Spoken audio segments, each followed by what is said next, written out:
went on there that people were so aggravated or upset about. Marion Jonathan, good afternoon to you. How you doing? I'm good. I'm good. Good afternoon, and good afternoon to all conscious Dominicans, You say you and say even those that are not conscious. you say Good conscious afternoon. Dominicans. Yes. All right. And this afternoon we are basically asking the question as to why Dominicans vote. And that's a very important question because they may be voting for the wrong reason, some for the right reasons, but a lot of people put their vote because they receive a $200, $500. But let's come to the issue there in the Casablanca constituency. What do you know? What can you tell us? Well, you said something before I answer your question. You said something, and I was having a conversation with a Poto, Uh huh. and I said to him, there are three things or three vices or demons that are controlling or have taken over our country, Okay. Dominica, and the spirit of greed, the spirit of ignorance and selfishness. And I was surprised when he said, yes, that's so true. And our country is in a state because of this type of thing. Everybody is looking for me, myself, and I, and not for our community as a collective people. And many of us might have heard many of us lament. Every day you go on the street, people are lamenting the state of our country. But yet we have not taken internal introspection as to how all of us have contributed to where we are as a nation, as a people. And more so, we say we are of Christ. But yet we are so demonic in our behavior, in our doing. And the case in point, we have a parlor who is really always, every morning she would send her a scripture reading to her followers and put it on a status so that persons can live by it and be motivated by that. And Matt thinks this lady has become the parlor of this community. It's disrespect, dishonor, and just rude behavior. We are not against development. We are not against coming together as a people, but Mark, it is how it is being done.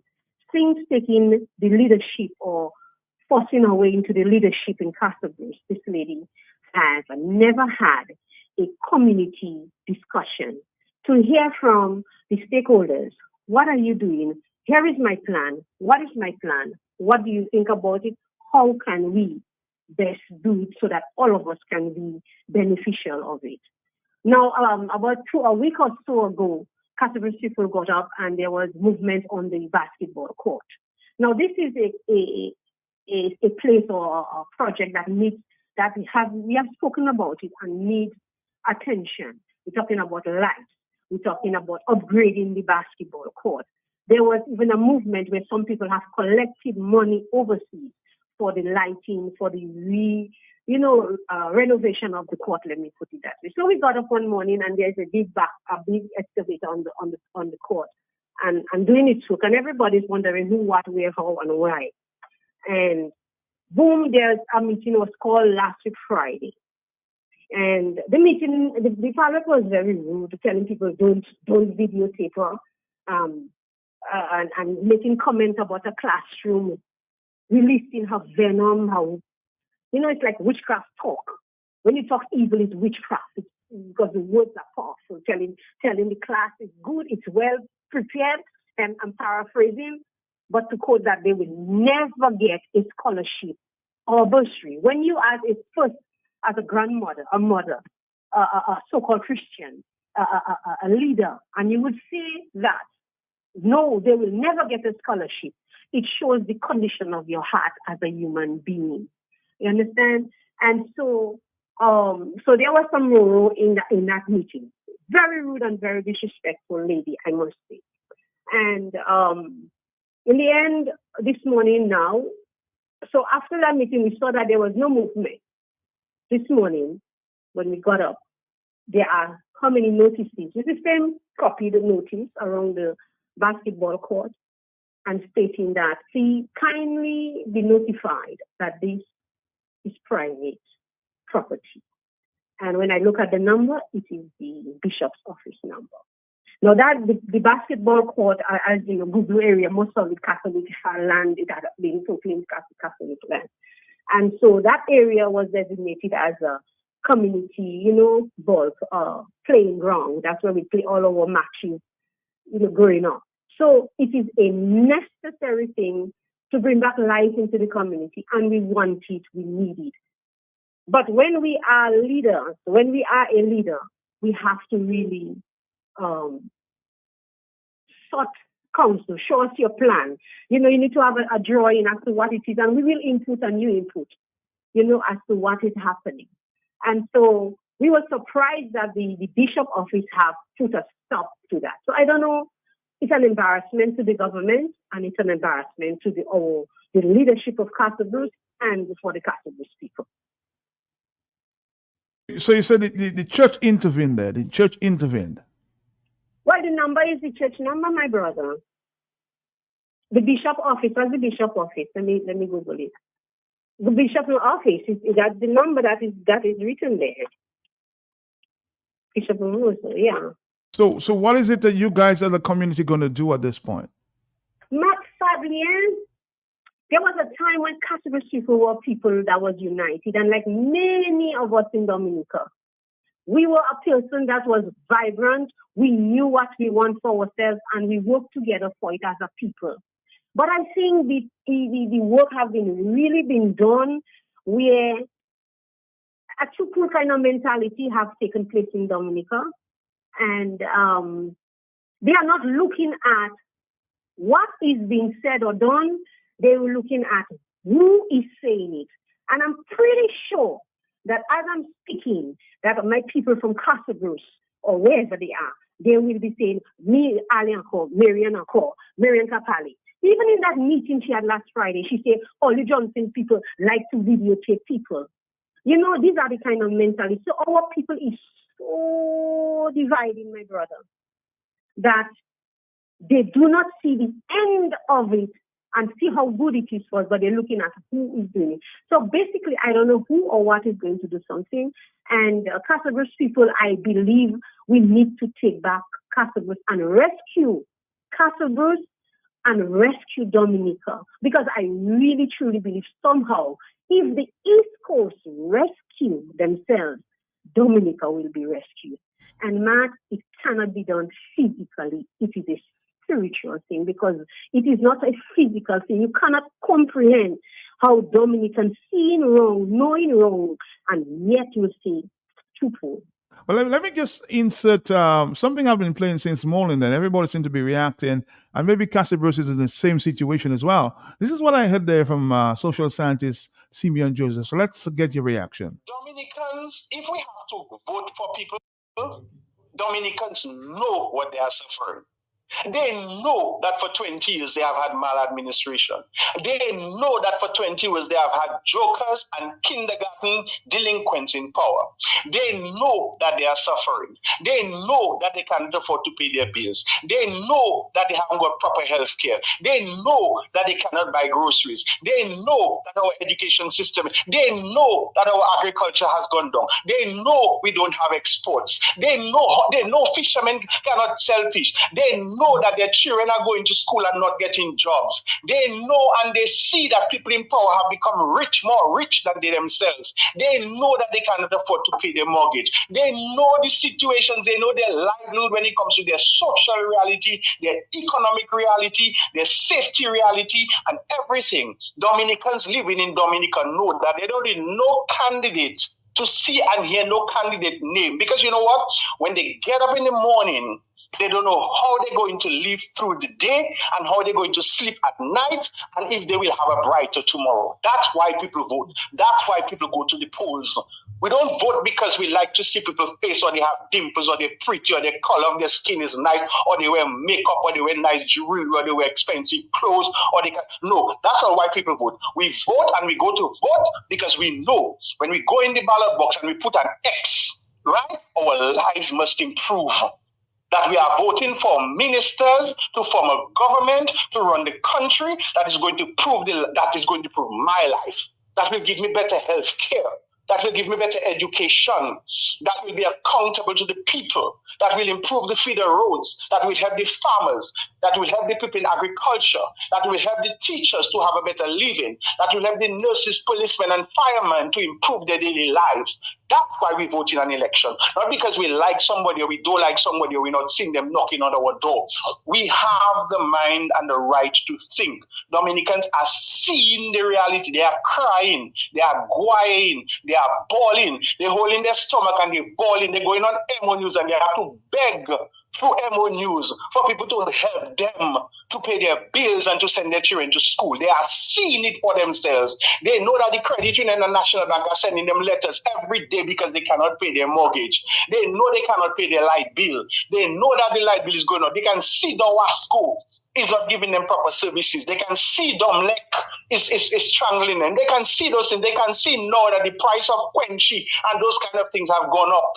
They can see that Dominica is exporting nothing. Map Dominica there is nothing now that we put on a boat and send to other countries because we don't have factories to manufacture products. Let me ask them.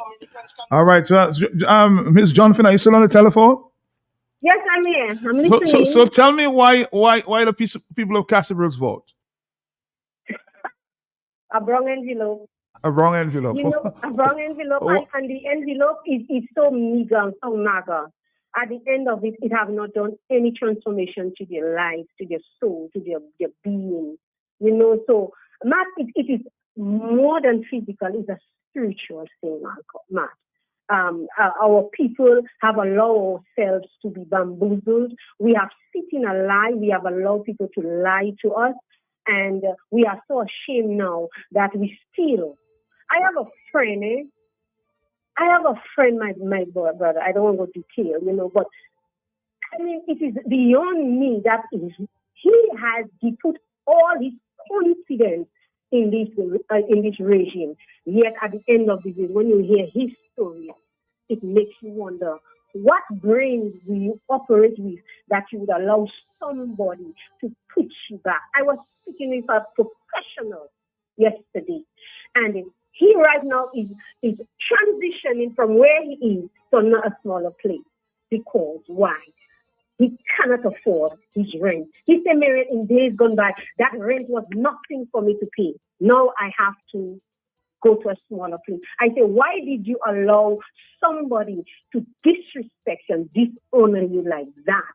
To take away your university degree and put you in a place where you cannot even, what you used to do in a day, you have to take almost a month to make it.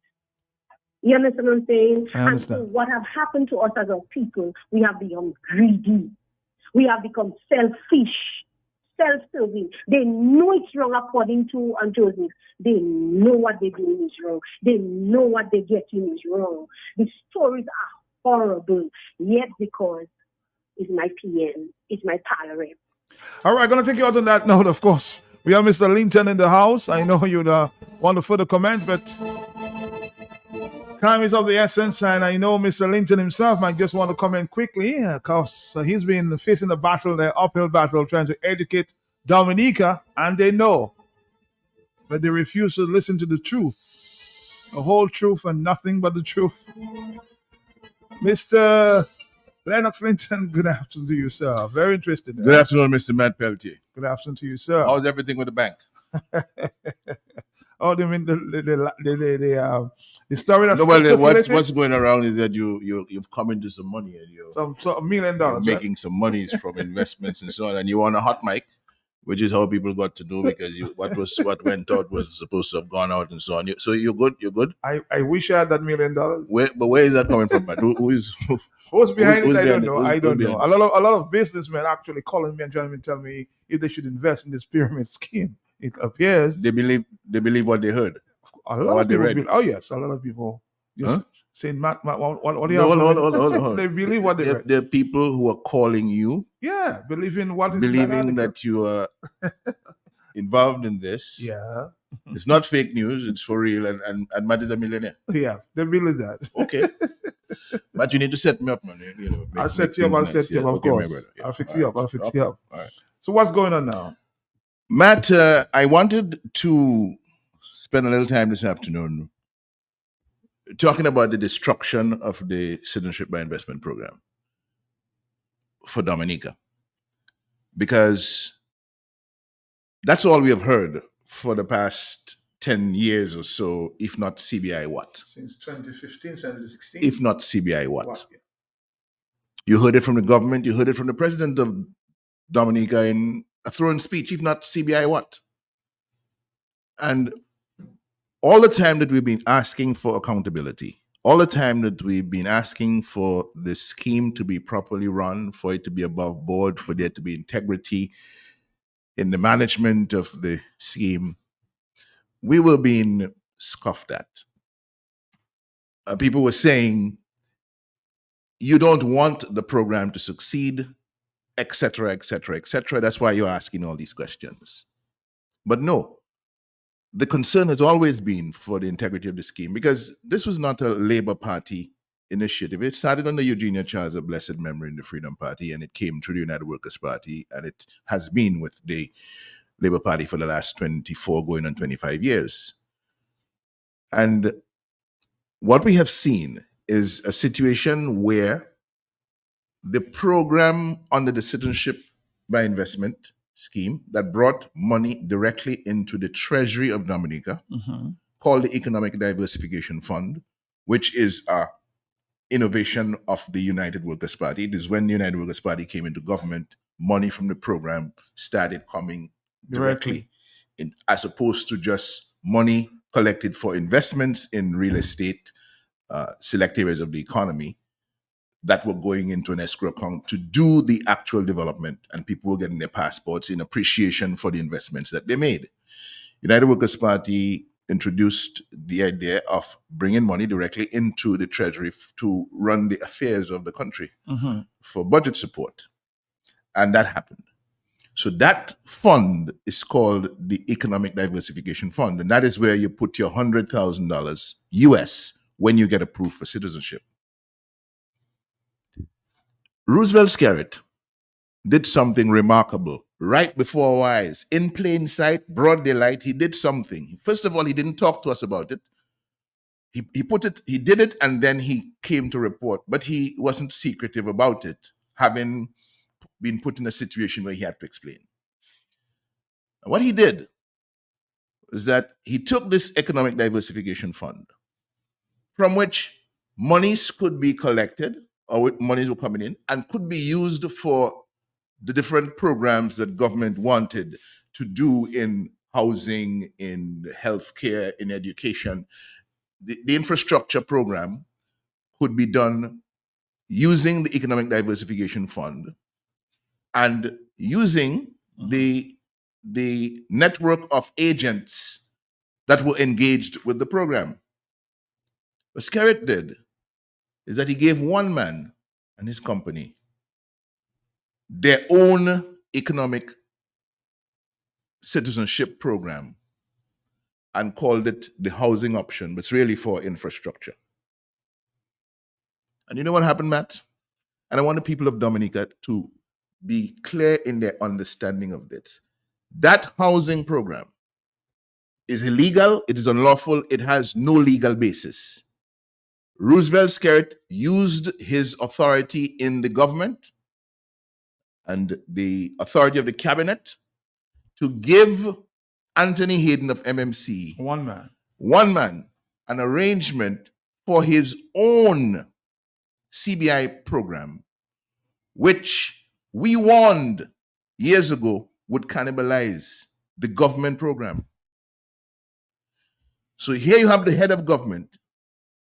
Here you have a program that is bringing revenue into the government, and you have the head of government arranging with a private individual to give him his own economic citizenship program called the housing option that has now pushed the government program to the side, to the point where less than 10% of the monies from citizenship by investment sales are coming into Dominica from that Economic Diversification Fund. Over 90% is in the housing so-called infrastructure fund. What is the difference? The money Hayden is collecting for housing is going into an escrow, a so-called escrow account or a special account overseas. Outside of Dominica. It's not coming into Dominica. And Hayden is the one who is spending it. Hayden is the one who is spending it. The government, over the years, has gotten less and less money coming in for what we would normally have done with the EDF. And I'm saying that the EDF, the Economic Diversification Fund, could easily handle all the housing, all the infrastructure using the ministries of government. We have a housing ministry, we have public works, we have technical people. We can hire the expertise, but instead the government decides, it gives to one man an arrangement that effectively kills off the government option for raising revenue, direct revenues under the Citizenship by Investment Program. So, having said that, the last 8 years that ended on the 30th of June, 2024, started on the 1st of July, 2016, we sold 50,709 citizenship. The legal price for those citizenships is on the order of $100,000 per. There are certain discounts that are allowed where an applicant has a family member, wife, children, etc.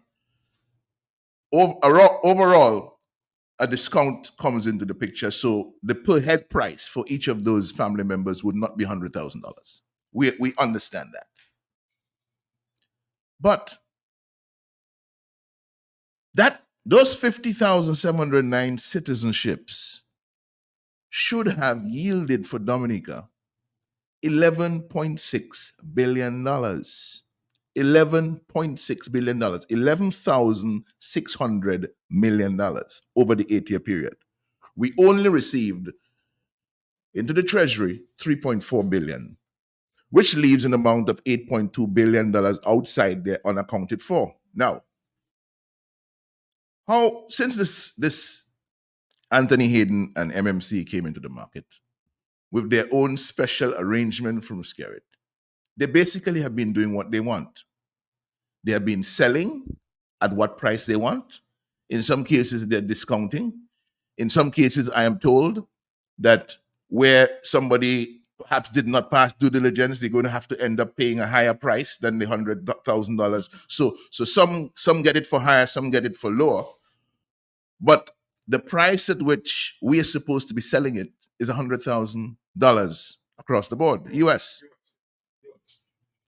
When you look at the numbers that have come back over the last 8 years, all we have gotten from our citizenship sales is not anywhere close to $100,000. What we've gotten is, on average, $24,800 US. So you have over 75,000 US dollars on a passport that we're supposed to be selling for $100,000 that we have not seen. And part of the reasons we have not seen it is because, well, a lot of it is not coming to us in the Treasury. A lot of it is staying with Hayden under the arrangement of Skerrit, and Hayden is doing what he wants with it. He says he's building houses, he's building a hospital, he's building health centers, he's building out the infrastructure.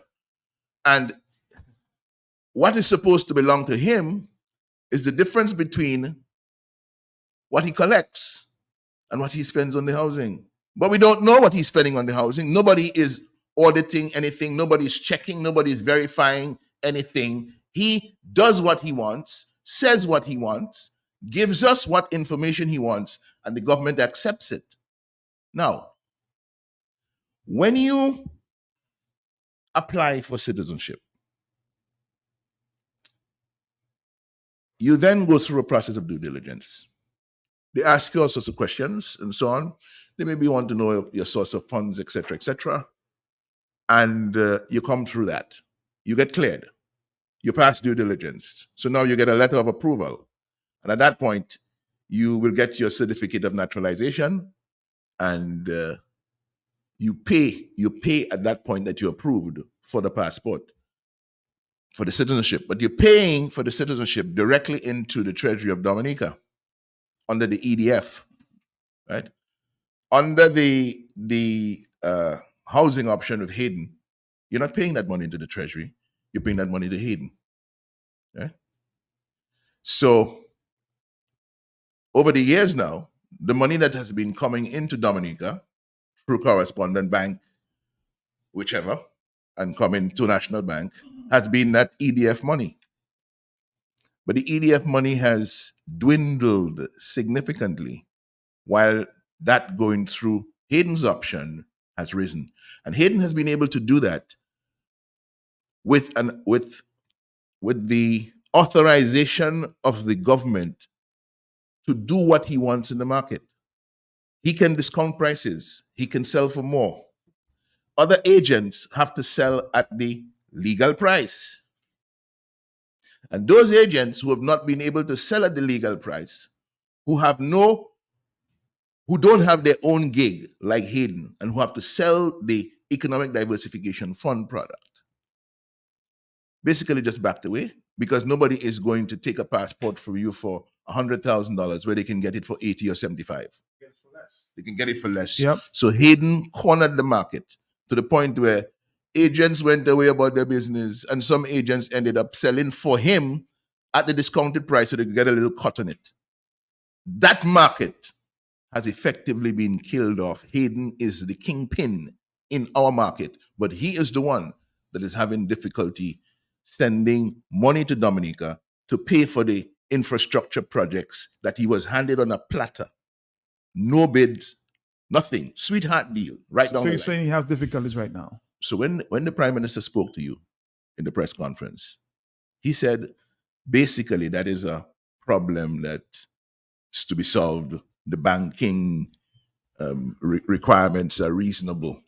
And almost words to the effect, he doesn't see what is the difficulty.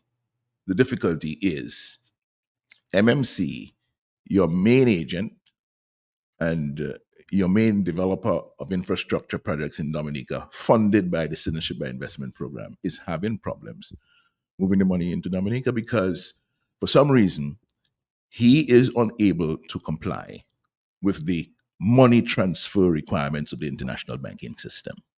Good. So let's put that on a side. I hope you understand. I understand. I understand. You understand me? Mhm. Good. So now, remember all the talk about Maria messed us up? We were getting all this money from the citizenship program, and Maria messed us up. Maria, yeah. Remember that? Okay. Matt, since Maria, on the 17th of September, on the 18th of September 2017, Dominica has sold 47,300 citizenships. Since Maria. It's at 47,000. Yeah. Since Maria, Dominica has sold 47,300 citizenships. The value of those citizenships at the legal price is $10.8 billion. Since Maria, $10.8 billion. And since Maria, all we have received is $2.9 billion, which means since Maria, the same people that tell you, the same man who tells you Maria messed him up, we have an amount of $7.9 billion from the sale of Dominican citizenship since Maria that has not been accounted for. But he says he had to do all these things in Dominica because of Maria, and COVID came, and these hundreds of millions of dollars had to be loaned, and we had to get them from friendly sources, the World Bank, the IMF, the international, the global, multilateral aid institutions and so on, helping us. Venezuela with $270 million in debt forgiveness and so on. Hundreds of millions of dollars received in loans, in grants since Maria, since COVID. But in addition to that, we have $7.9 billion of our money outside that has not been accounted for. And Roosevelt Scarrett, who said in 2019, September, there'll be a full accounting. And when that accounting is done by the officials in the ministries, those people who are crying about missing money will be put to shame. I want to be clear this afternoon that we are in a situation now. You see, You see this talk about what people know and this eloquent presentation of the struggle to survive in Dominica by Simeon Joseph that you've been playing and playing on the radio. Well, one of the ideas, one of the suggestions coming out of that analysis has to do with strategy. And one of the strategies I heard earlier in the week was we have to undermine the structures that are oppressing the people. Well, here's a structure that has been severely oppressing the people, which I have committed to do my best to undermine. This rape and plunder of the citizenship monies of the Commonwealth of Dominica, which has to stop. The citizenship belongs to the people of Dominica, and that open, brazen plunder of those resources and the lies that have been told trying to gaslight people into believing that what Lennox Linton is saying, which is the truth, is not the truth. We cannot continue with that. And earlier this week, I saw a post that the Prime Minister is going to talk to St. Richard Lucia? Frederick, Government Minister Richard Frederick in St. Lucia on his program, Can I Help You? That's supposed to be happening tonight about citizenship by investment. So that he is going to be telling the people of St. Lucia tonight how to keep faith with the CBI program and stay on course with it, because what the CBI program has done for Dominica, it will also do for St. Lucia. Well, the CBI program has done things for Dominica, admittedly. Houses have been built. We have health centers, much of which are already dysfunctional. We have a hospital in Margot that still is not functioning as a hospital. And we have work going on at the international airport, $546 million as of the end of the last financial year. But people in Wesley, like Norma Dalrymple, good afternoon to you, lady, still cannot get the money for herself and her siblings on the property that their father left for them in Wesley. I mean, how make it make sense, Matt? So he's going to tell St. Lucia how wonderfully well citizenship by investment has served Dominica, when citizenship by investment monies, billions of dollars, have gone to the benefit of private individuals more than they have benefited the people of Dominica. Was that what the scheme was all about? When is Skerritt and Hayden going to account for the billions of dollars of the people's money that they have not seen? So, we're going to court, right? I heard that. Yeah, the United Workers Party is going to take this matter to court. We have agonized a lot over it because we get criticized a lot. People say, "Oh, they're spending a whole set of money on court cases. Or they spend a whole set of money in court." Well, there are two monies, We have monies that we have to defend ourselves because the government has taken us to court. We don't ask anything about that. We're bearing those burdens privately, personally. Right? So that when Dr. Fontaine and myself are going, and Edison James, we are in the court on incitement charges and so on, those costs belong to us. We are suffering to pay our lawyers for that, and the time that we have to spend in court is our responsibility. There's another kind of legal action where we have to act for the people of Dominica, as we have in the case of election petitions, and as where we fighting the issue of free and fair elections in Dominica. And we've been criticized. People have said, "Oh, they're spending all this money on court cases. If only give people in the communities money and so on, all that money, maybe more people will vote for you, etc., etc." Okay. We listen to criticism. We listen. And it is just that some things, you cannot avoid them. The public interest demands that there be action to declare the monies that have been kept outside of Dominica's consolidated fund from citizenship by investment sales, citizenship sales, to be illegal, to be unlawful, be unconstitutional.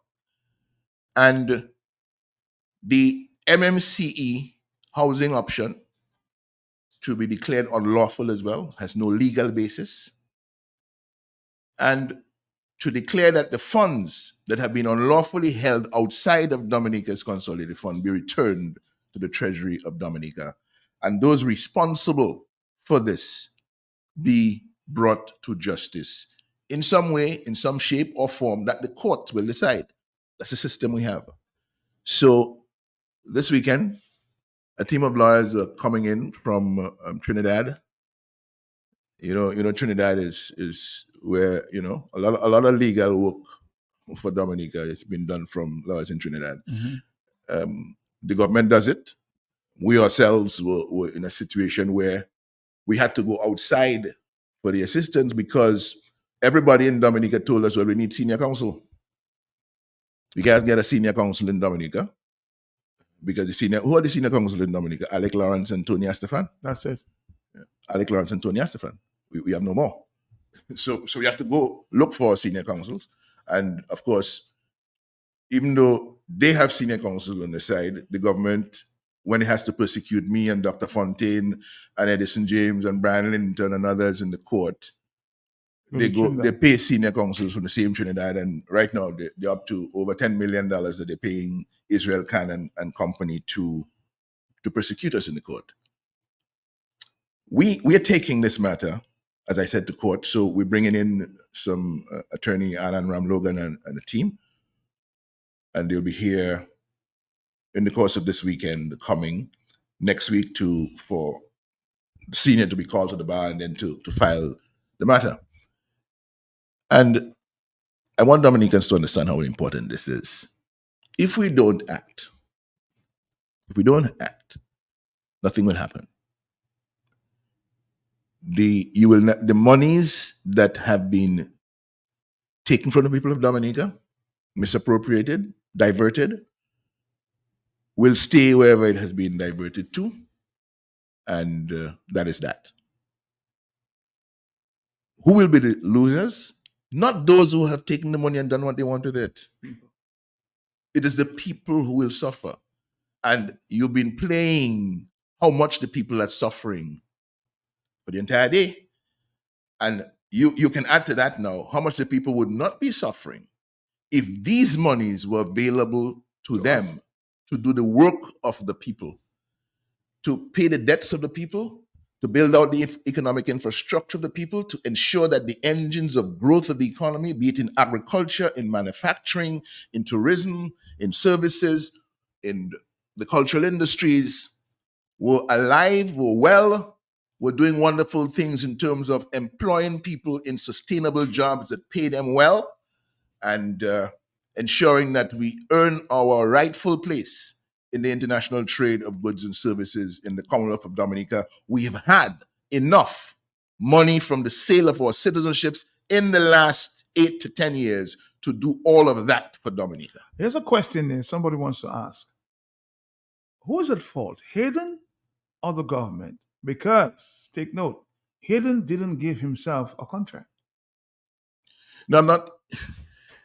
The caller, whoever is sending you that text, has answered the question.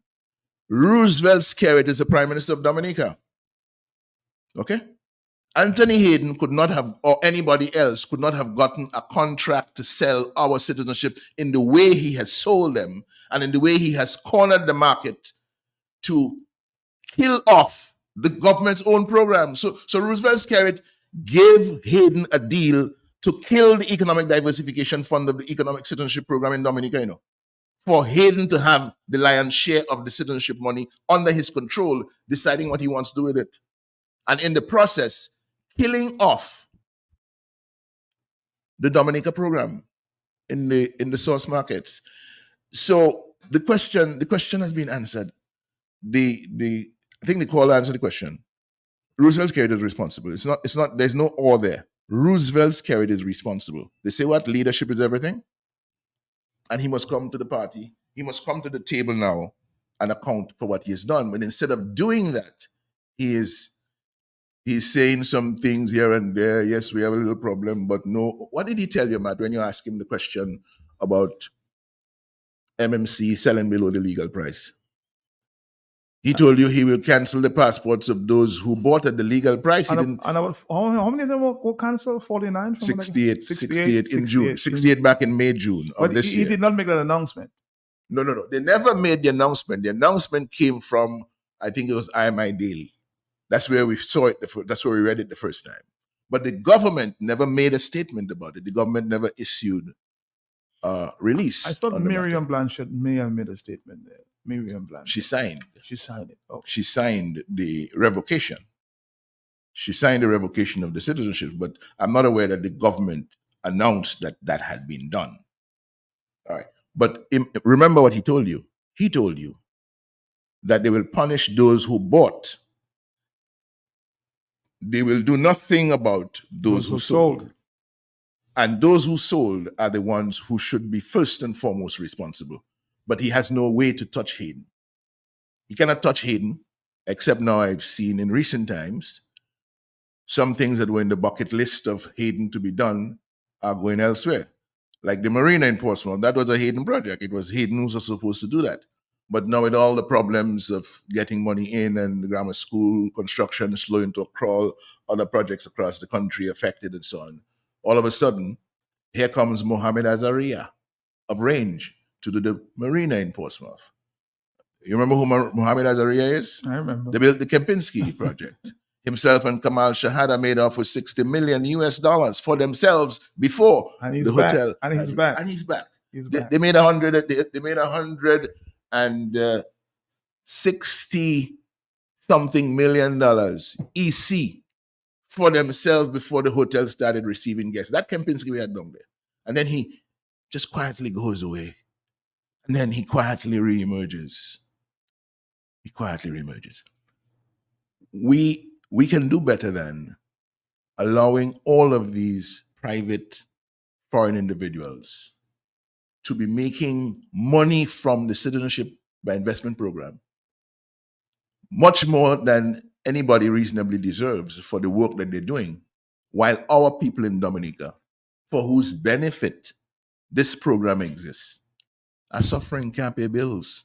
Go back to the I don't think it was ever done better than that. Dominicans know. Dominicans know. Let's go back. Let's go to Dominicans know. Dominicans, if we have to vote for people, Dominicans know what they are suffering. They know that for 20 years they have had maladministration. They know that for 20 years they have had jokers and kindergarten delinquents in power. They know that they are suffering. They know that they can't afford to pay their bills. They know that they haven't got proper health care. They know that they cannot buy groceries. They know that our education system, they know that our agriculture has gone down. They know we don't have exports. They know fishermen cannot sell fish. They know that their children are going to school and not getting jobs. They know and they see that people in power have become rich, more rich than they themselves. They know that they cannot afford to pay their mortgage. They know the situations, they know their livelihood when it comes to their social reality, their economic reality, their safety reality, and everything. Dominicans living in Dominica know that they don't need no candidate to see and hear no candidate name. Because you know what? When they get up in the morning, they don't know how they're going to live through the day and how they're going to sleep at night and if they will have a brighter tomorrow. That's why people vote. That's why people go to the polls. We don't vote because we like to see people's face or they have dimples or they're pretty or their color of their skin is nice or they wear makeup or they wear nice jewelry or they wear expensive clothes or they can. No, that's not why people vote. We vote and we go to vote because we know when we go in the ballot box and we put an X, right, our lives must improve. That we are voting for ministers to form a government to run the country that is going to prove my life. That will give me better health care. That will give me better education. That will be accountable to the people. That will improve the feeder roads. That will help the farmers. That will help the people in agriculture. That will help the teachers to have a better living. That will help the nurses, policemen, and firemen to improve their daily lives. That's why we vote in an election. Not because we like somebody or we don't like somebody or we're not seeing them knocking on our door. We have the mind and the right to think. Dominicans are seeing the reality. They are crying. They are crying. They They are bawling. They're holding their stomach and they're bawling. They're going on MO News and they have to beg through MO News for people to help them to pay their bills and to send their children to school. They are seeing it for themselves. They know that the credit union and National Bank are sending them letters every day because they cannot pay their mortgage. They know they cannot pay their light bill. They know that the light bill is going up. They can see the WASCO is not giving them proper services. They can see Domlec is strangling them. They can see those things. They can see now that the price of Quenchy and those kind of things have gone up. They can see that Dominica is exporting nothing. Dominica is there is nothing now that we put on a boat and send to other countries because we don't have factories to manufacture products. Let me ask and Dominicans can see that.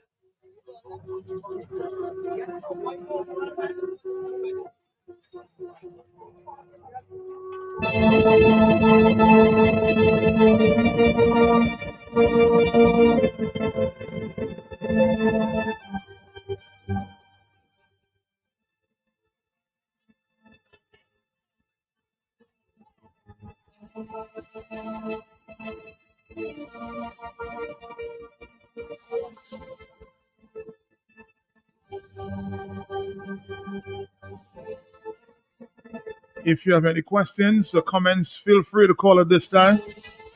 We're here with the president of the United Workers' Party, Mr. Lennox Linton.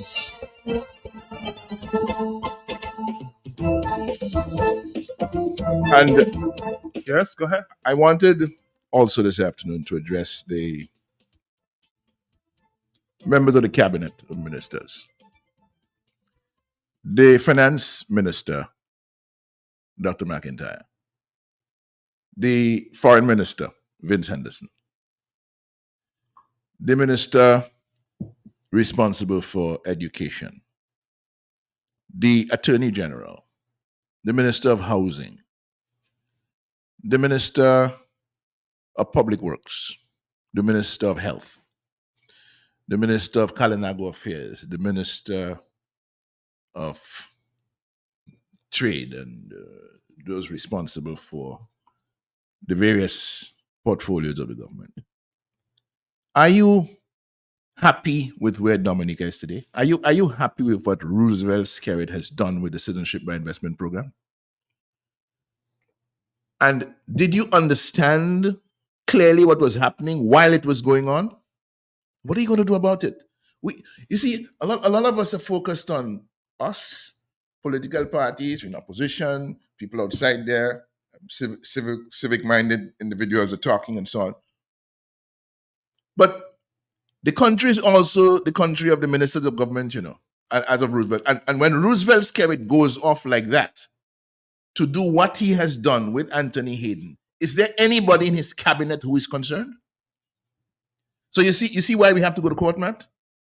We have to go to court because the impression is being given. So you have a whole set of people there with Roosevelt Skerrit, given the impression that all is not well. The country has been severely injured by the way in which Roosevelt Skerrit has wrecked this program in his relationship with Anthony Hayden. And something needs to be done about it. So it's not going to be those who are there with him and who support him regardless of what, although they should have responsibility because they have put their hand up to say they serve the country and the best interests of Dominica without fear or favor, affection or ill will. And all they're doing is condoning corruption, condoning the destruction of a scheme that they told us was the only thing we had going for us. If not that, what? And for that alone, Roosevelt Skerrit should leave office. Jamaicans are saying now that the Prime Minister Holness should go about his business because of some findings of the Integrity Commission. The Integrity Commission hasn't found much here in Dominica through the years, and even back in those days. The question is why? No, back in those days when I was trying to make some complaints to the Integrity Commission, they ended up in the court, and the court ended up doing its thing to make sure that they never saw the light of day and so on. And now we are looking at serious matters, buildings that can't be explained, property that cannot be explained in people's name that can't be explained by their legal income, All of that going back to your days of $5,000 salary, $1 million assets, and so on. And we have gone nowhere fast in holding public officials to account for the monies and the resources of the country that they abuse for their personal gain. So we are going to court, and we're not going to court for ourselves. This is not about me. The United Workers' Party is going to court for the people of Dominica. And so the United Workers' Party fully expects that the people of Dominica will support the effort. So as somebody, you see, there are people, as we're talking this afternoon, didn't somebody just call you there? Somebody called you there. I sent you a message saying, tell Enoch Clinton you had $100. You want to give 100 He wants to give $100. And maybe there are many people like that out there. Well, hopefully, well, not hopefully, over the next couple of days, we will be talking more about this. The party's program is on tonight, and we will reach out. We'll reach out, and the people will know. Of course, people can call me directly. They can call. It has to be a people's movement. They can call. They can call Mr. Ronald Charles, who chairs our CBI court committee, and arrange for whatever donation. It must be a grassroots movement, right now. So people must support it. Yeah, but people will support it. People will support it.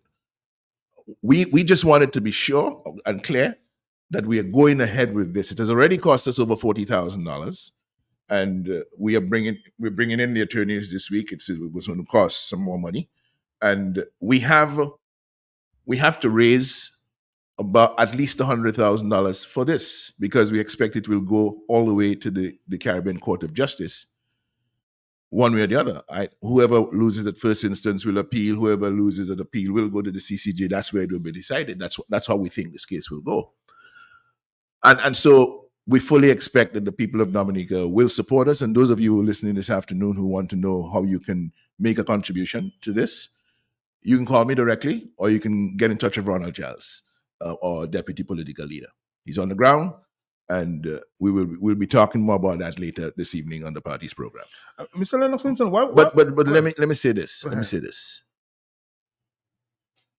No, actually, it's a different subject tied into this, but I want to talk about this. So ask me the question. The question is that in this, Dominicans very concerned about what's going on there with the $7.5 billion also, but they're also concerned about electoral reform and what is going on there, because we have not heard the Prime Minister on that subject for a while, and people are saying, well, we expect a snap election. Is the UWP ready? If an election is called, is the UWP prepared? Yeah, well, the UWP is a political party.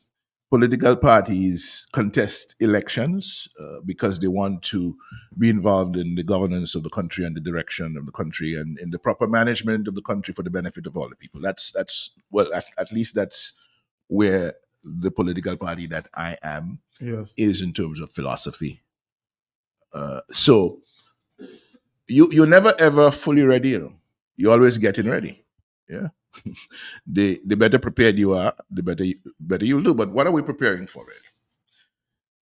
We've had elections in Dominica where I hear people talking about candidates and so on. We contested the last two elections in 2014 and 2019 with full slate of candidates. In many instances, it was the feeling of the people in Dominica that our slate of candidates was superior in terms of the capabilities for running the affairs of government that we brought to the table. And we'll do it again. We will present again to the people of Dominica at the next election, at the next occasion, a slate of candidates that is superior in talent, capability, competence, integrity, and commitment to the cause of Dominica than what the Labour Party will bring to the table. Because we've always said, on our side, in the last two elections and going back many years, people put up their hand because they have some knowledge of the constituency that they serve, they have some interest, they have some capability with government running and management, leadership and management in government that they would like to bring to the table, and they come forward. In the Labour Party, it's about selection by one man. One man is deciding who he wants to come along with him and who he's going to pay to come along with him. who is going to pay to step down because he no longer likes them, and who is going to pay to step up. Where is all that money coming from? We have always suspected it's the Citizenship by Investment program in the last 2 cycles at least. So you have a very ugly situation in Dominica where we've been complaining about the process for free and fair elections in Dominica and the extent to which it has been manipulated, taken control of by Roosevelt Scared and his gang. Stick a pin there. I want to get a phone call. Are you there? Yes? Yes, madam, right there. Okay, sir. The Right Honorable Lennox Linton. Good afternoon, sir. How are you? Doing well in the circumstances. Well, you will do well, because you have supporters around you. I want to express something here this afternoon, and I'm not sure as to whether you would acknowledge what I'm saying, to call on the various artists, because Mr. Linton, you have done a lot for Dominica. Call on the various artists to let us organize a fundraising show, concert for that cause. And I wouldn't mind coordinating that activity with some other persons, who would want to come on board. And my number is 225-0822. 225-0822 to call as often as you can. My number, so we can plan to meet somewhere to organize that fundraising drive for the cause. The Lord be with Mr. Linton. You're going nowhere that they want you to go. Thank you. Thank you. Thank you very much. Yes, so Dominicans deserve to have this matter resolved. To the extent that, to whatever extent money can be recovered, that should be done. To whatever extent people can be held accountable for the wrongs they have done in the course of wrecking this Citizenship by Investment program for the people of Dominica, that has to happen. Now, we're heading to court, and we're hearing as well of other things happening in other islands in the OECS where there are Citizenship by Investment programs, more specifically in St. Kitts and St. Lucia for the time being. And to speak of the actions of MSR Media, of Philippe Martinez, who was this film producer that did some work initially in St. Kitts, moved over to in Nevis, moved over to St. Kitts, was invited by the government of St. Kitts at the time, some years ago, to participate in the Citizenship by Investment program to help get some investments into a further build out of the film industry that he had started on Nevis. And found when he went into the market looking for investors to come on board with his project that there was a significant amount of underselling, a lot of corruption of the project in the market, such that he was unable to make any meaningful progress, and he decided to file suit against the people who were running this scheme in St. Kitts. First, he was sued for defamation by players in St. Kitts, and as part of his defense, he requested disclosure. Part of the disclosure request took him to the courts in the States for him to have disclosure of the banking records of CBI transactions from St. Kitts since 2018. He succeeded in getting those records and had been able to see some very interesting things about how the program was abused and misused by certain actors there. So that is live, that is ongoing. It involves a company called Galaxy, which operates in St. Kitts, also operates in St. Lucia as well. And he has found some things in St. Lucia which has allowed him to bring on board in this RICO lawsuit, this Racketeering Influence Corrupt Organizations Act of the United States, to bring on board players from St. Kitts and St. Lucia in this RICO lawsuit.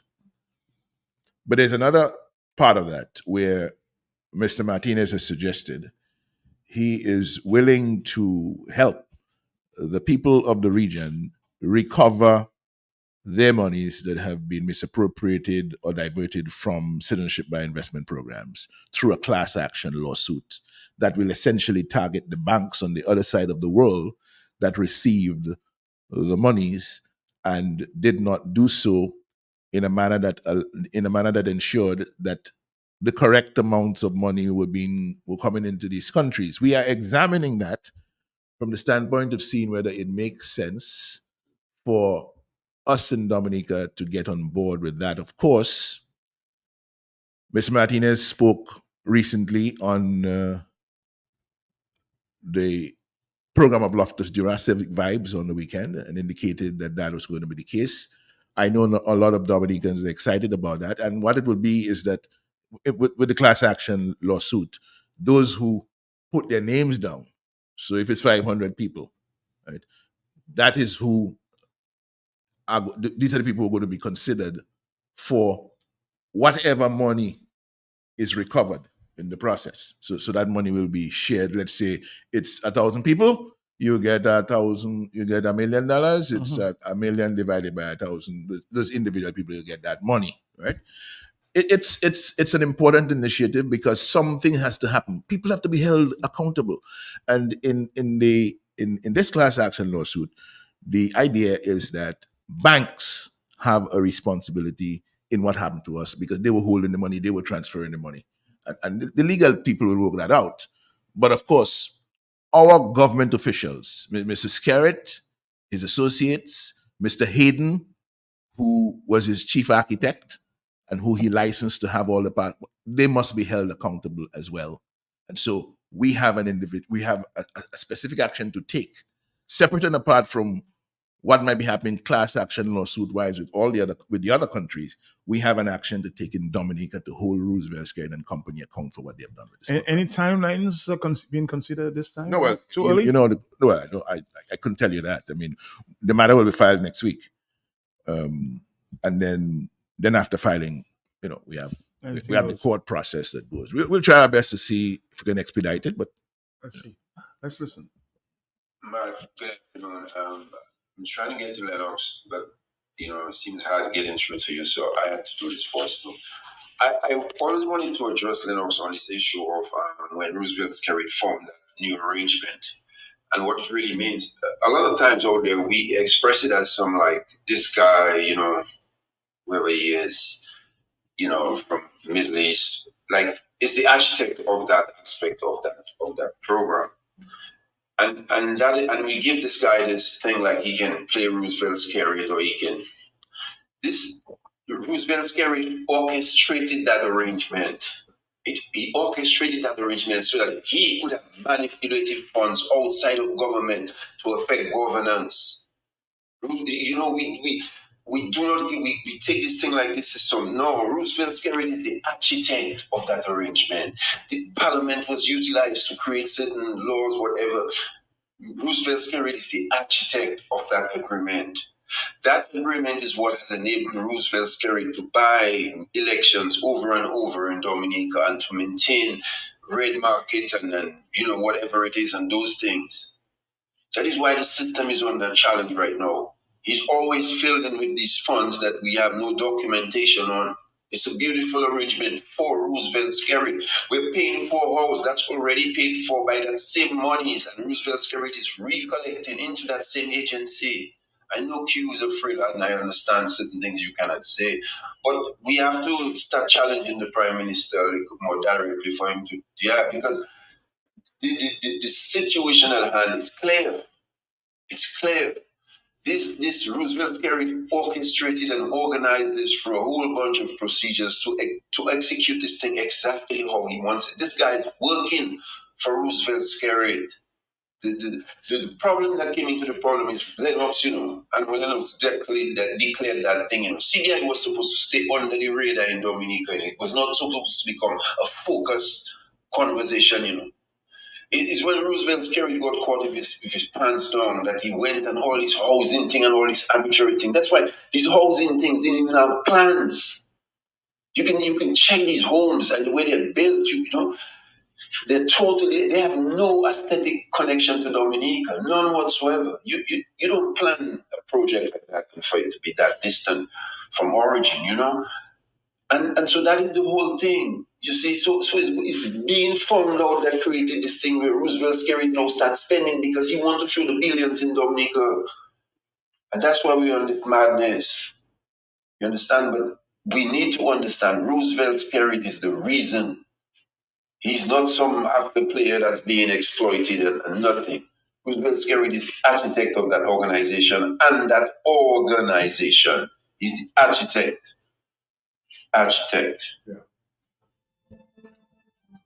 Well, you know, Zed Lloyd is not going to get any argument with that from me because clearly, if you look at the timing, remember we just spoke about a while ago the range, the people who made off with their 60 million US dollars, right? Some people have suggested that. Before you go on, Lennox, because people are already asking how they can send some monies or some donations to that cause. Okay. For the lawyers. So you might want to give some names, maybe Okay. your secretary. Well, yeah, we have if the people are overseas and they want to send money by Western Union or MoneyGram, they can use the name Onika Moulon, ONIKAMOULON, and you can send that. You can do Western Union. Tonight on the party program, because I don't have this. Unfortunately, I don't have the people can more bank as well, you know, and they can more bank to the party account. And we will disclose that information this evening on the party program. And of course, there is the website. If you go to the party Facebook page, there's a PayPal. There's a PayPal button there that can be used for that purpose, right? Especially to facilitate people from overseas who want to help with this. Right? And then, of course, like I said, Attorney Ronald Charles is the chair for CBI Court Committee matter, and myself. Yes. You can contact either one of us or some member of the executive with if you want to make a donation otherwise outside of these avenues. So back to what Zed Lloyd was saying. You had the situation with the Kempinski. Roosevelt Skerritt would have had full sight of that and would have been thinking, well, how do I get a gig that favors me in some way? Which is where the Hayden gig came up. Because like I told you, there was absolutely no reason for that housing option because you had the EDF and everything that is done under the housing could be done under the EDF. Everything. Nothing. It's just government money is coming into the treasury, government systems, government ministries, and so on. From the point of view of the public sector investment program, will decide how the money is utilized for the build out of the infrastructure and so on. Simple thing. And the cabinet is overseeing all of that. He moves away from that to give somebody who is working with him, obviously, their own citizenship by investment program. Essentially, that's what it is. Now, through the years, we have seen, gifts moving, expensive gifts, girlfriends getting gifts. We have seen properties that cannot be explained by legal income outside of some connection to the citizenship by investment program. Hayden bought Skerritt's land that he got for free from Maria Shillingford in Trafalgar. The land he got for free, Hayden bought it from Skerritt for over $700,000. Skerritt had a farm in Mont Daniel that belonged to his wife's family. His wife's mother and father transferred the property to their daughter, a couple of years ago. And it was transferred at an undervalue so that the state of Dominica, under the watch of Roosevelt Skerritt as finance minister, and a sitting member of the parliament, defrauded the revenues under the Title by Registration Act of thousands of dollars on that transfer of the land from the mother and father to the daughter. Look at this kind of structure that is going up today on that very piece of land next door to the same mansion owned by Hayden that Skerritt has caused the people of Dominica to be renting and to be paying $64,000 a month for him to live there. And next door to that, on the property from the wife's family, you have an even bigger structure that is being built there. It's been in construction for a couple of years. So what should be the headline for the next story? No. You work that out. You work that out, man. You're a journalist. So what I'm saying is that you have this pattern of spending monies. And hello, didn't you see the notification recently that there'll be no amnesia ban next year? I saw it last night. Okay, everybody been saying over the last few years that amnesia was a creature or a beneficiary of citizenship by investment monies. So now it's interesting that with talk about the money slowing down and not coming in as usual, the usual suspects who would be doing this and doing that for the Rose Opal rep, who seem not able to do that anymore, all of a sudden you have no amnesia band. So when you look at that, and I guess the question that is raising is whether this is Anthony Hayden that crooked and deceived the Skerrit, or whether it is Skerrit that set this up. You see, Zed, there's some of both. I think Skerrit knows what he wanted to get out of this, but Anthony Hayden has also been able to play him, given the role that Anthony Hayden was assigned in this matter, where he was supposed to be the one facilitating the purchase of all these gifts, facilitating the purchase of all these things for people, and facilitating the payments here and the payments over there. And trust me, that pattern of payments is going to be revealed eventually. We will know in Dominica where all the money went. Because not all the money went in discounted prices. If I give you my mangoes, 500 mangoes to sell for me at $1 each, and you go and sell the mangoes for 50 cents, right? You must account to me where the other 50 cents is. Because I didn't tell you to sell for 50 cents. So what I want to know is, where's my $500? You say you sell the mangoes because I have to pay you now. Where's my money? Tell me where the other 50 cents went to. Yeah. Somebody's saying here, it's a worthy cause, a noble cause. You have been standing on behalf of the people and the country. So please press on. Don't be discouraged. It's not a matter of if, but a matter of when some people of Dominica will go to jail, reassured. What happened to the CBI program was disgraceful, treasonous, and despicable. There needs to be accountability. It's become normalized now that being elected to public office is a license to become a thief.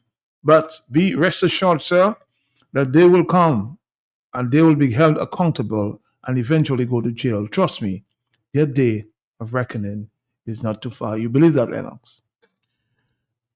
I believe that with all my heart, because I serve a righteous God.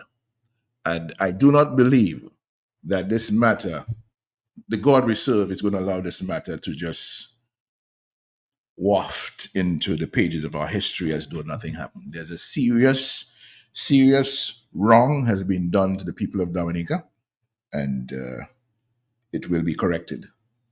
It will be corrected. Some people say not in my time, but it will be corrected.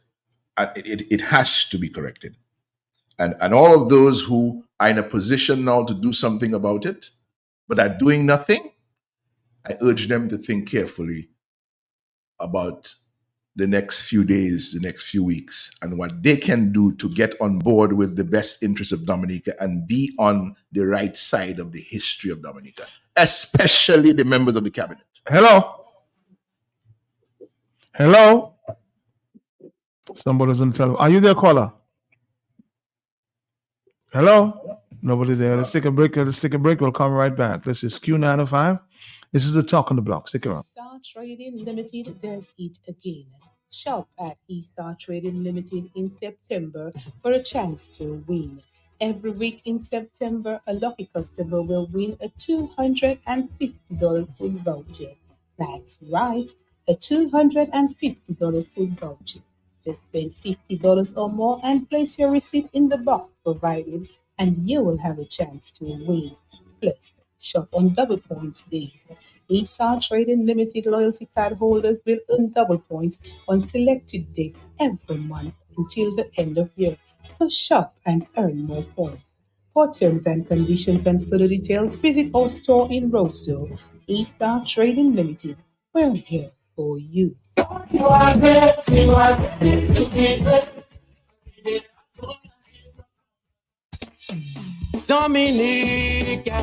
Dominicans, enjoy your property, protect your property. You homeowner and businessman, protect your property, enjoy your property. Can't wait for the hurricane, can't wait till you flood again, can't wait till your roof fly out and all your business coming out.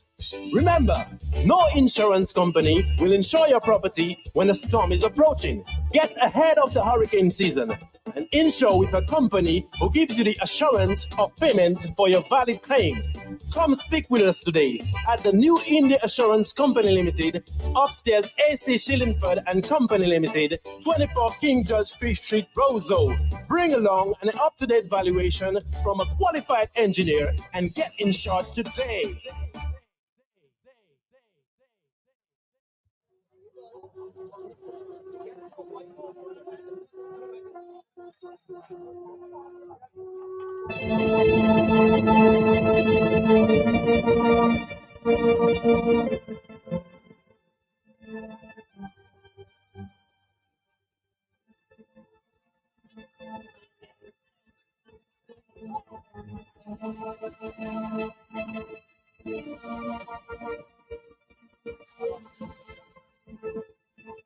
Get ready to experience the ultimate celebration of culture and beauty.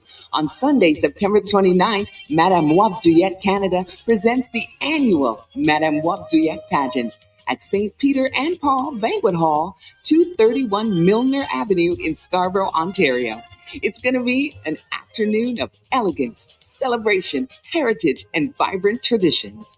Hosted by Paula Leighton Loblack, Camille Andrew Dewhurst, and Akua Delfish, with music by the one and only Levi Super L. Loblack, DJ Super. This event is the one that you don't want to miss. So mark your calendars. 2 p.m. Sunday, September the 29th at St. Peter and Paul Banquet Hall, 231 Milner Avenue, Scarborough, Ontario. Early bird tickets are on sale now for just $75 and $85 at the door.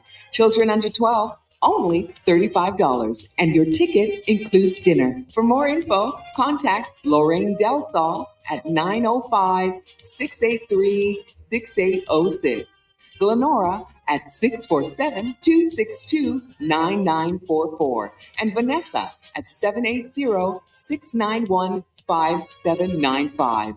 It's going to be a day of fashion, music, and culture like never before. Come and experience Dominica and all it has to offer. We can't wait to see you there. Be sure to follow Madame Wabduyet Canada by going to madamewabduyetcanada.com.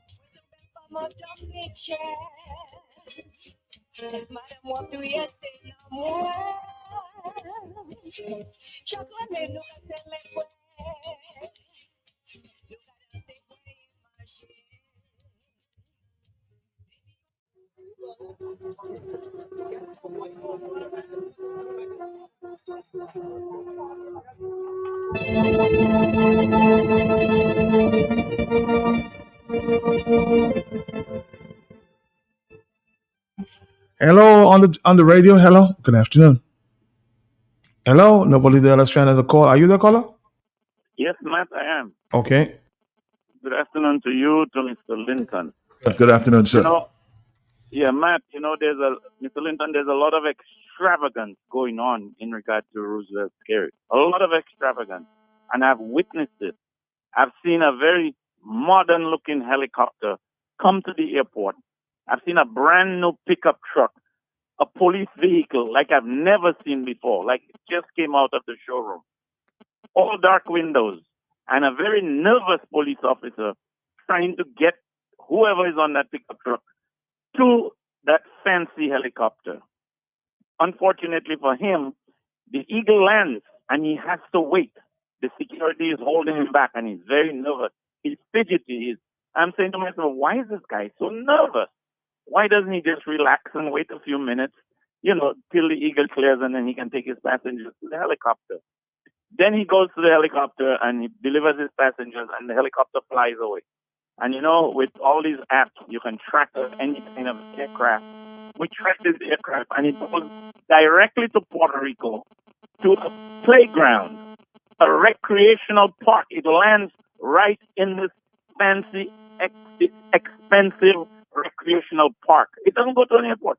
Right, it has a helipad right in that playground. So it's not poor people that are going there. It's not poor people. That helicopter doesn't cost 2 cents. And there's no accountability for that. Is Roosevelt Skerrit rich enough to sponsor that kind of activity? I'm asking myself the question. Is he rich enough, or is it coming from the coffers of the government? I wish there was someone in government who would tell me, yes, it's coming from his pocket, or no, the government is paying for it. I just wish. Enough said. Good afternoon. Enough said. Let's take another phone call there. It's 2:33. When we come back, we'll talk a little about electoral reform. Hello, talk to me, yes? Hi, good afternoon, Mark. Good afternoon, Stellington. Good afternoon. How you doing? Doing well, thanks. That said something there, and I kind of believe him, because it's kind of strange. For out of the blue, for the Skerrit to encounter, what's the man name again? MMCI, whatever his initials are. Mr. Aiden? When the apartments were built for the people of Bacatel in Bellevue area, and said the man front loaded that $6 million. And he said we didn't have that money there. Where's the money? We had that money in our treasury. And he said we didn't have that money there, and the man had to front load that money. Where on God's green earth did you meet that man? For all you to cook up a plan like that for the man to just come out of the blues to build houses and apartments. Dominic can start to think for all yourself. And that man just stayed there hanging on to the apron string of Mr. because they had their thing well cooked up. He make his plan with Mr. But look now, it may be backfiring on him because the man may have him by the 2 seeds in his pants. Bye-bye. Interesting observation there, because remember, all of the justification that Roosevelt Skerrit gave for engaging with Anthony Hayden in the housing option for citizenship, and then in the handing him over the developer role for the build out of the economic infrastructure of Dominica, or the infrastructure of Dominica, all of that was all of those were lies, total absolute lies. Like we didn't have money to pay for the land, etc. When it's our money that was paid for the land, we didn't have the capability when we have a whole. In those days, we had 15 ministries of government. We moved to 20 something ministries, but he's still saying we don't have the capability. He has told us that one man is more effective than his entire government machinery when it comes to being able to do things for the infrastructure of Dominica. That one man has more capability than the entire government that comes to the people, ask them for their votes to be in the government. So that the entire construct of justification for Hayden to have his own housing option, to sell citizenship and keep our passport money, and to be involved in the development work for the infrastructure, all of that was false, and all of that was done for the purpose of tricking and deceiving Dominica, because Skerrit wanted his own piece of the economic citizenship program, as Zed Lloyd was suggesting. Now, remember, there are agents of the citizenship program of Dominica. You should talk to some of them. Where are they? What has happened to them? They simply disappear. I'm going to call a name. Kondwani Williams is a passport agent. Does he still sell passports? Is he still involved in the industry? Where the rest? What is happening? Is Duncan Stowe still making money? Where is Alec Lawrence and all of these people? Have they been sidelined by Hayden? I know Alec is a big project in Portsmouth that cannot finish. Cannot finish. For how many years? What happened to Tranquility Beach on the West Coast? I'm What here. happened? What happened to Tranquility Beach on the West Coast? So, Matt, agents of the Citizenship by Investment Program appointed by this government have been suffering, because of how Hayden has destroyed the market for himself and for Skerrit. And Skerrit gave him the license to do it. So it cannot be that Skerrit just gave him a license to do it for himself. There must be something in it for him, but he's a human being, right? So that's what we're dealing with. Now, on the question of electoral reform, remember that what we want and what we have been. Stick up in. Another phone call. Yes, hello, talk to me. Oh boy, there's so many things, Matt. Matt, is is Mr. Lennox Clinton going to take a note?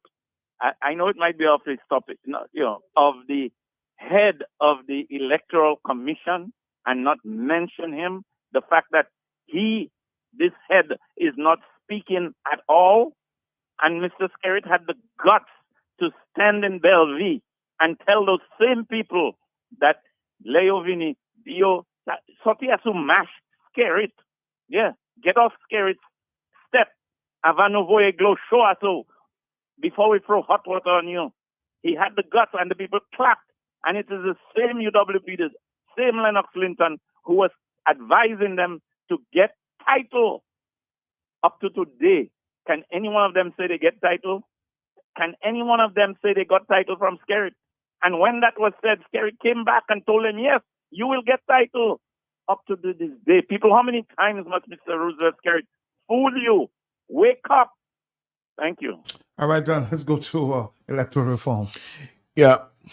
Remember what we're trying to do for the number of years that we've been at this. All we want is a process for free and fair elections in Dominica, a process that is not tainted.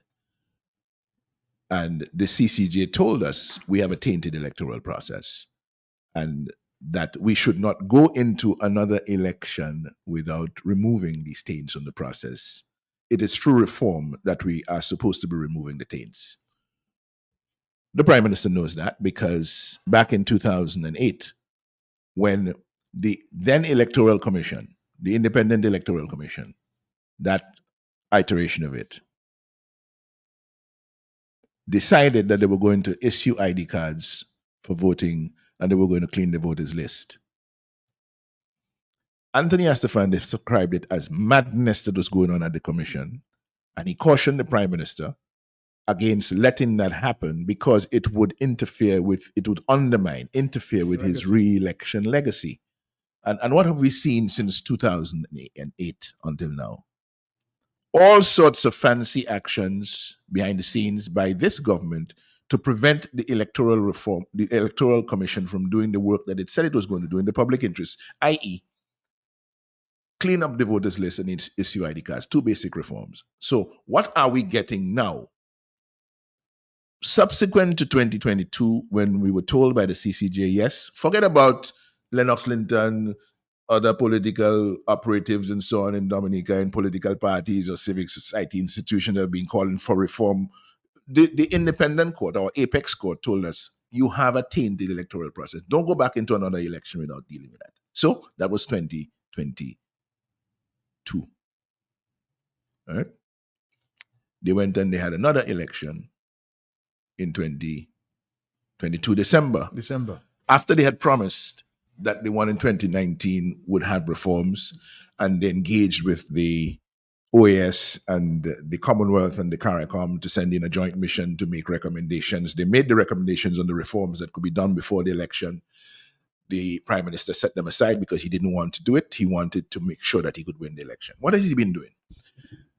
Elections in Dominica in the past few cycles has been about the Labour Party using citizenship by investment money, right, to pay for thousands of people living overseas to come in to vote, especially in marginal constituencies, and to decide the result in those marginal constituencies.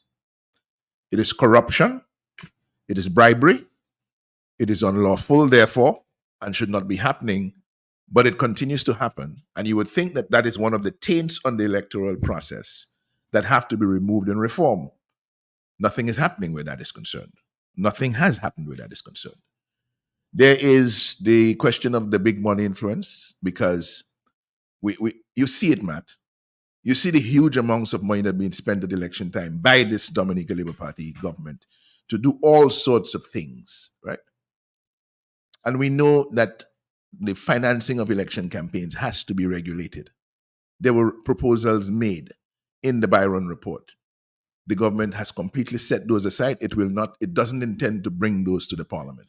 After paying over $650,000. Then there's the question of the overseas vote. The government wants, by all means, Roosevelt Scared and Company want, by all means, an electoral system that is based on persons living overseas having the influencing votes to decide who runs government in Dominica. And especially persons living overseas paid for by the ruling party with passport money to come in to vote in marginal constituencies. It cannot be right that you are not ordinarily resident in Dominica, but you are being paid to come into Dominica at election time to decide results for people who are living in Dominica and who are the ones under the struggle, what they know, what Dominicans know. You see, it is not anybody in America or in Guadeloupe or in Martinique that is going through the what they know, the Guaye, the struggle to survive. They're not going through it.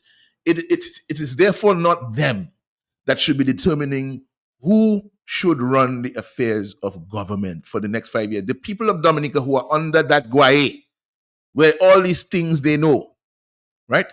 They are the ones. All these things they feel and they experience, they are the ones. But the ruling party is insisting, Roosevelt Scared and Company, they're insisting on having a system that they are in control of, that they are manipulating, that is not free, not fair. It's under their control so that they will continue to get the beneficial results from so-called elections in Dominica. And we have to stop it. Anybody who does not want you, who does not want your election to be free and to be fair, is not suited to run your affairs in Dominica. The democracy that we live in is supposed to be about government of the people, by the people, for the people, with the majority votes of conscience of the people. If you're going to stand in the way of that, you're not a suitable leader. You're not fit for the purpose of leadership in Dominica. And the quicker Dominicans get to understand that and to say, well, it's time to get rid of this. It's time to stop that. A man has refused to account for how many billions of dollars of money from your citizenship. He alone knows who is benefiting from it outside of the country. He is therefore not suitable to be your leader. You have to get rid of him. He's not suitable to be your leader because he doesn't want you to decide your government for yourself. He wants to decide it for you. He cannot be your leader. So you now have to decide, well, whether he comes with elections that are fair or elections that are free or not fair, one way or the other, he has to go. You must decide that because the people are sovereign. It is the people who have the power. How can you sit there as the people and allow that power to be taken from you and used against you to beat you on your head, to beat you down into poverty, to let your lives descend into an unforgiving spiral of degradation and poverty, and you sit down just watching the man do that to you? Dominicans know. They know. We're going to come back, Dominic, after this. Dominicans, if we have to vote for people, Dominicans know what they are suffering. They know that for 20 years they have had maladministration. They know that for 20 years they have had jokers and kindergarten delinquents in power. They know that they are suffering.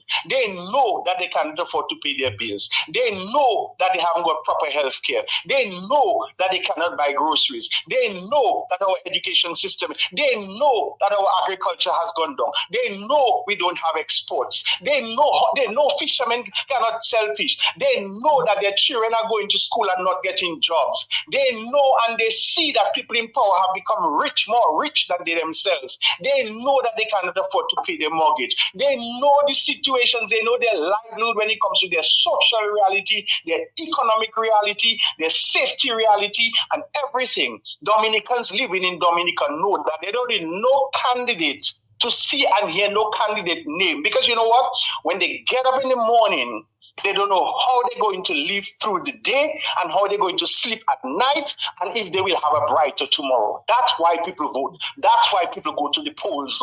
We don't vote because we like to see people's face or they have dimples or they're pretty or the color of their skin is nice or they wear makeup or they wear nice jewelry or they wear expensive clothes or they can. No, that's not why people vote. We vote and we go to vote because we know when we go in the ballot box and we put an X, right, our lives must improve. That we are voting for ministers to form a government to run the country that is going to prove my life. That will give me better health care. That will give me better education. That will be accountable to the people. That will improve the feeder roads. That will help the farmers. That will help the people in agriculture. That will help the teachers to have a better living. That will help the nurses, policemen, and firemen to improve their daily lives. That's why we vote in an election. Not because we like somebody or we don't like somebody or we're not seeing them knocking on our door. We have the mind and the right to think. Dominicans are seeing the reality. They are crying. They are crying. They are bawling. They're holding their stomach and they're bawling. They're going on MO News and they have to beg through MO News for people to help them to pay their bills and to send their children to school. They are seeing it for themselves. They know that the credit union and national bank are sending them letters every day because they cannot pay their mortgage. They know they cannot pay their light bill. They know that the light bill is going up. They can see the WASCO is not giving them proper services. They can see Domlec is strangling them. They can see those things. They can see now that the price of Quenchy and those kind of things have gone up. They can see that Dominica is exporting nothing. There is nothing now that we put on a boat and send to other countries because we don't have factories to manufacture products. It's 2:49 in the afternoon, Dominic. We're going mighty close to the end of our program there with Mr. Lennox Linton. They know. They know. Yeah, they know definitely. And because of what they know, they should be acting on what they know and ensuring that the person who is responsible for this, the gang that is responsible for putting them in that situation, should clear the way, should be removed from office by any means necessary. All right.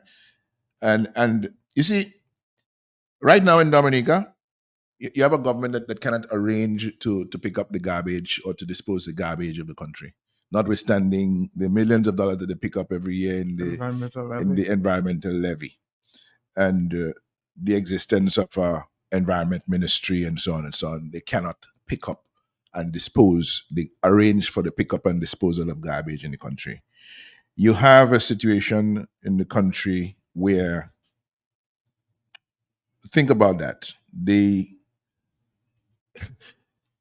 You see, the president has refused to appoint a leader of the opposition, notwithstanding the clear provisions of the Constitution. So the president has disobeyed the provisions of the Constitution and refused to appoint an opposition leader of the opposition because that is what is convenient at this point for Roosevelt Skerrit. I don't know why that is convenient for him, but that's what it is. And we need to say something in certain areas of Dominica. We need to hear from like other players. What for example is the position of the Bar Association on this decision by the president not to appoint the leader of the opposition?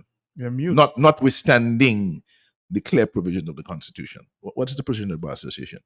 What is the position of the leadership of church across the country? What is the position of the business community on this?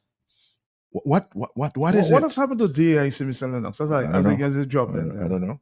But so you have that. You also have a very interesting situation. We're talking about electoral reform, and the government is going to Parliament, from what it told us, with a proposal in the Electoral Commission bill to have the retirement age for the chief elections officer at 55 years. That's what the Constitution provides as we speak. But the Constitution also provides that it should be 55 years or any other age prescribed by the Parliament. the conventional wisdom in Dominica around that is that we should opt for an older an older age, 60, 65, 70, thereabout. Give people some time to grow in the job, or give experienced people some time to perform it well, right?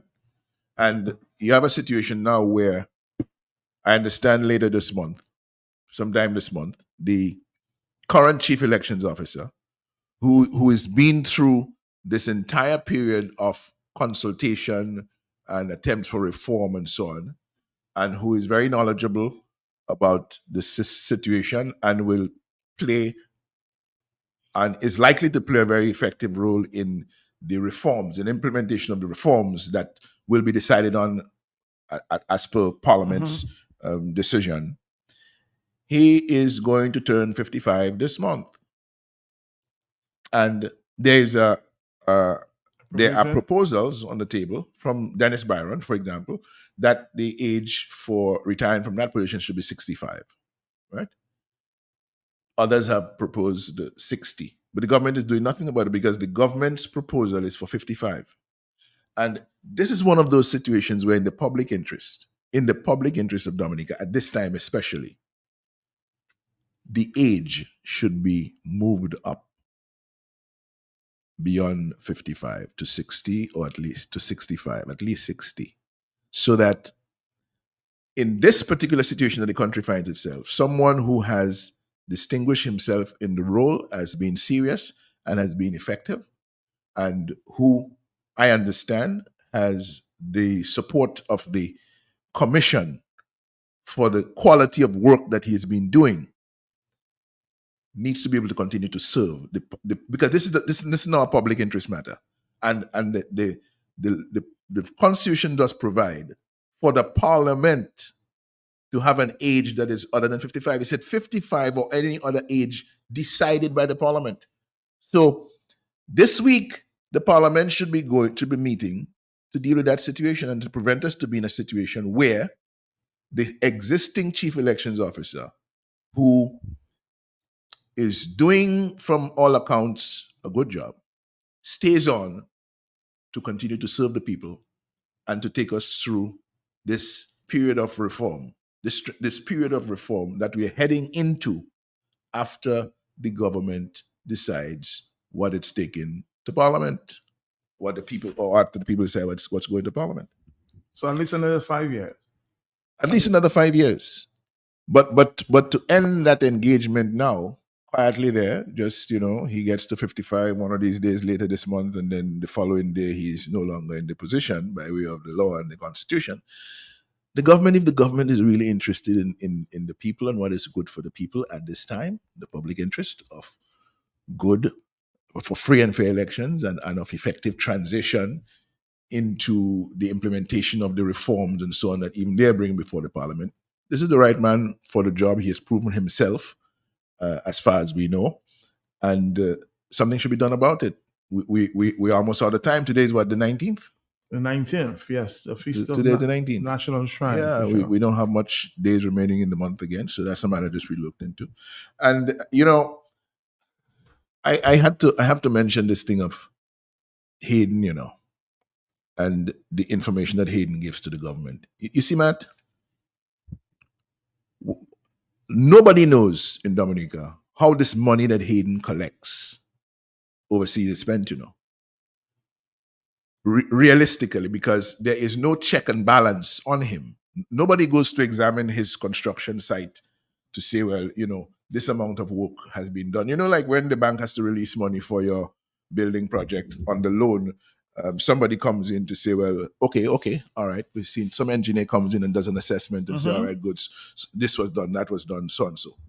Nobody does that in the case of the Hayden projects. Hayden sends in a paper, a document saying, well, in respect of this health center or this housing apartment or this apartment complex, this is what I spent. In many of the documents, I understand a lot of the information is redacted. They black it out, right? And that's sent to the government, and they accept it without question. So if the value of the work done by Hayden is 10 million, but Hayden says it's 25 million, then it is 25 million. And that gets plugged into the public sector investment project, the public sector investment program for the government, where all those things are taken into consideration. So we have a lot of inflation where what you see in the public sector investment program for housing or for health centers, or it's not what it's really supposed to be, you know. I did a check some years ago, and on 3 or 4 projects, it was $80 million above the market price. $80 million. $80 million above the market price. Wow. Or that was booked now in the public sector investment as though it really happened. It didn't happen. We didn't spend that amount of money. We spent 80 million less, but somebody has 80 million because that's what is there. You see, those are the kind of things that Jerry Brisbane got crucified for when you're saying we have to do these public sector investment projects right. We tender them out. We ensure that they're competitive bids. We cannot be handing out contracts to who we like and so on, who will be doing these things above the market price and costing us more money than we should really be paying. And then, of course, Matt, you have this situation where, like I said, all of these agents in the program have been hurt. Nobody's saying anything. But they remain quiet. Everybody is mum. And thank St. Lucians and Kittitians are thanking God for this agent investor, Philip Martinez, who decided he's going to take on the system. Right? We must do what we have to do to set our business right so that things could go right in the Dominica family. The president of the country needs to appoint an opposition leader according to the dictate of the Constitution. She must fall in line. She must become obedient. She must be obedient to the Constitution and appoint a leader of the opposition. Because the same individual I heard the other day talking about, young people and CWO and so on, and all the ills, basically all the ills, that things that we're grappling with on young people, and the CWO and the lack of God and so on and so on. And I'm saying to myself, but look at the example of government. Look at the example of government in the lives of the young people of Dominica. Trickery, deception, hypocrisy, corruption. What are they teaching? What are they teaching? Open racketeering taking place in government ministries of Dominica is swept under the carpet. And with all the billions of dollars that we have out there, Vescourt Jones from Marigot, out of his employment, wrongfully dismissed since 2014. We're heading into 10 years since Vescourt Jones's dismissal, wrongfully. Everybody accepts it's wrongful. But he cannot get compensated and he cannot get justice in this system where a few people have billions of our dollars making highway moonshine outside. Make it make sense. Make it right. And Matt, I heard from the governor of the central bank. He sent me a note. He did? Yeah. So, it was a gracious note. So I responded. I just wanted to make sure that I understood what the governor was doing in terms of protecting our interests down here, CBI revenues. Were you comfortable with the response? No, well, he said he accused me of partisanship and so on and so on. but right, those things. I actually, I'm not going to share the full note. I'm going to share the note with you, but I'm going to share with you. What I sent him because that's my, I made the note, and he responded. So you got your voice note. He got my voice note. And he said that he wanted to give me the courtesy of a response. So he was telling me, certain things. He can share those as he pleases. But I wanted to tell you that I appreciated his gracious response. I read it. And I was constrained to clarify my position. Number one, the comments were not an attack on the ECCB or an attack at all. Number two, The inquiry into the ignorance claimed by the governor of the central bank of the prime minister's comments on what otherwise is common knowledge in Dominica begged the question, why didn't he know? It is settled knowledge, number 3, that the ECCB, in its environmental monitoring of the currency action, currency union, keeps close record and note of public statements by prime ministers, by banks, and the general public for that matter, on any and all matters that affect the economic and financial sustainability of member states. Number 4, the fact that you, as governor of the ECCB, quarterbacking the efforts to return some sanity to the management of the CBI programs in the currency union would lead any observer to believe that you are current on all matters concerning the CBI in the currency union. The Prime Minister spoke at a press conference in July before your recent meeting with the U.S. Treasury Department. Number 5, it is settled understanding within the Commonwealth of Dominica that certain CBI inflows have been de-risked as bills overdue. They are piling up, unable to be settled by the government and the developers. Projects have slowed to a crawl, most have stopped. Number 6, with CBI being the lifeline of foreign direct investment inflows into the Commonwealth, I found it incredible that you, sir, would not have been aware of such a dire situation in a member state. How then could you be working, as you claim, to protect the correspondent banking relations of ECCU banks when you have no knowledge of serious correspondent banking issues raised with the citizens of an ECCU member state by the head of government 2 whole months ago? Rest assured, sir, that I, like the citizens of good conscience in the currency union, hold the ECCB in the highest regard. We also embrace the civic responsibility to hold the feet of its leaders to the fire, especially since they are our last line of defense from descending into unimaginable poverty from the direct abuse of the CBI program.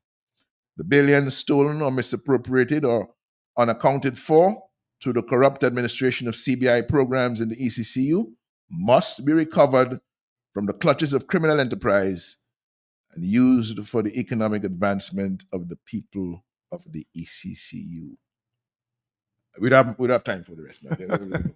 We'll talk. We'll talk. Now it's time for Flow. Okay. All right. Matt, one more thing before you go to Flow. Tonight, Saturday night, at 6 o'clock on West Flat, and I hope you're coming. We're having a big public meeting in Marigot on West Flat, 6 o'clock on Saturday evening. So I'm inviting all of Dominica. A lot of people of Marigot will be there, but they always like Marigot people like company. So let's have a public meeting on the flat. Where's? See you on Saturday night. Yes, you'll be there, right? I'll be there. I'll come from bring somebody money. Bring somebody money from the. Mr. Abdullah, now you know everybody. Bring some money. Bring money. All right, stay tuned. God bless you, bro. God bless you too now. All right, Dominica, it's that time. And we go to Flow, Dominica. Today, good afternoon to you. Thank you for making Flow your service provider of choice. Flow is love, yeah. Hands in the air, hands in the air, hands in the air, hands in the air. This is how we flow. Grab somebody and tell them. Yes, of course, our back to school promotions continues up until September 30th. Smile and cheer because it's me flow. Grab somebody and tell them hello. This is how we flow. Good afternoon, Dominica, once more. All those celebrating their birthday today, want to say happy birthday to you. Cut the cake and celebrate. More life and more blessings upon you. Wishing you all the best on your special day. And of course, many, many more birthdays to come. Those of you that logged on at the Flow Store, want to say good afternoon to you. Let me shout out to the team. Good afternoon. Let me large up Stella, Miss Platinum, Francine. How you doing today? Good afternoon. It's time to raise the vibe with your hands in the air, hands in the air. This is how we flow. Hands in the air, this is how we flow. Yeah. Flow is love, yeah. Hands in the air, hands in the air, hands in the air, hands in the air. This is how we flow. Yeah. Grab somebody and tell them no. Your happiness will be connected. Smile and cheer because